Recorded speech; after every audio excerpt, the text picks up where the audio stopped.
కేంద్ర మంత్రి కిషన్ రెడ్డిపై మంత్రి పొన్నం ప్రభాకర్ విమర్శలు గుప్పించారు. గతంలో బీజేపీ అభ్యర్థికి 25,000 ఓట్లు వచ్చాయని, ఇప్పుడు బీజేపీ అభ్యర్థికి 10,000 ఓట్ల కంటే ఎక్కువ రావు అన్నారు.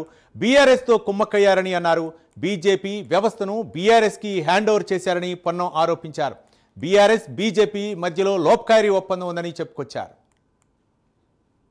జూబ్లీహిల్స్ ఉప ఎన్నికల్లో కిషన్ రెడ్డి గారి మాట వింటే పెద్ద జోక్ అనిపించింది. ఈరోజు నేను కిషన్ రెడ్డి గారికి ఛాలెంజ్ చేస్తా ఉన్నా, మీరు ప్రాతినిధ్యం వహిస్తున్న లోక్సభ నియోజకవర్గంలో అంతర్భాగం జూబ్లీహిల్స్, మీరు కేంద్ర మంత్రి, గతంలో కూడా ఈ అభ్యర్థి పోటీ చేసినాడు. ఈ అభ్యర్థికి అప్పుడు 25,000 ఓట్లు వచ్చినాయి. ఇప్పుడు 10,000 కంటే ఓట్లు దాటాయని నేను ఛాలెంజ్ చేస్తా ఉన్నా.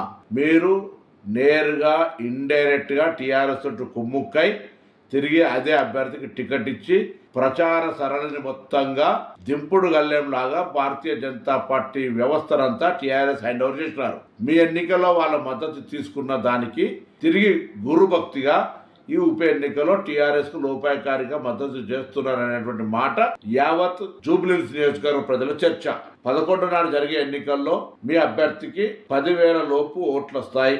ఛాలెంజ్ చేయదలుచుకున్నారా కిషన్ రెడ్డి గారు అని అడుగుతా ఉన్నాం. భారతీయ జనతా పార్టీ కేంద్రంలో అధికారంలో ఉన్న పార్టీ, ఈ నియోజకవర్గానికి కేంద్ర మంత్రిగా వ్యవహరిస్తున్న మీరు 10 సంవత్సరాలుగా జూబ్లీహిల్స్ నియోజకవర్గానికి ఏమి చేసినారో చెప్పగలుగుతారా అని అడుగుతా ఉన్నాం. జూబ్లీహిల్స్ గురించి కనీస శ్రద్ధ లేని, పట్టించుకొని మీరు ఈ ఉప ఎన్నికల్లో ప్రగల్భాలు పలుకుతూ గెలుస్తుందనడం అంటే ప్రజలు నవ్వుకుంటున్నారు మీ తీరు పట్ల. అందుకే వెంటనే ఇప్పటికైనా నిజాయితీగా ఎన్నికల్లో మీ అభ్యర్థిని మోసం చేయకుండా, మీ అభ్యర్థిని ఎదుటి పార్టీకి అమ్మకుండా నిజాయితీగా పనిచేయమని రాజాసింగ్ గారు చెప్తున్నట్టుగా ఆ విధంగా వ్యవహరించమని డిమాండ్ చేస్తా ఉన్నాం. జూబ్లీహిల్స్ ఉప ఎన్నిక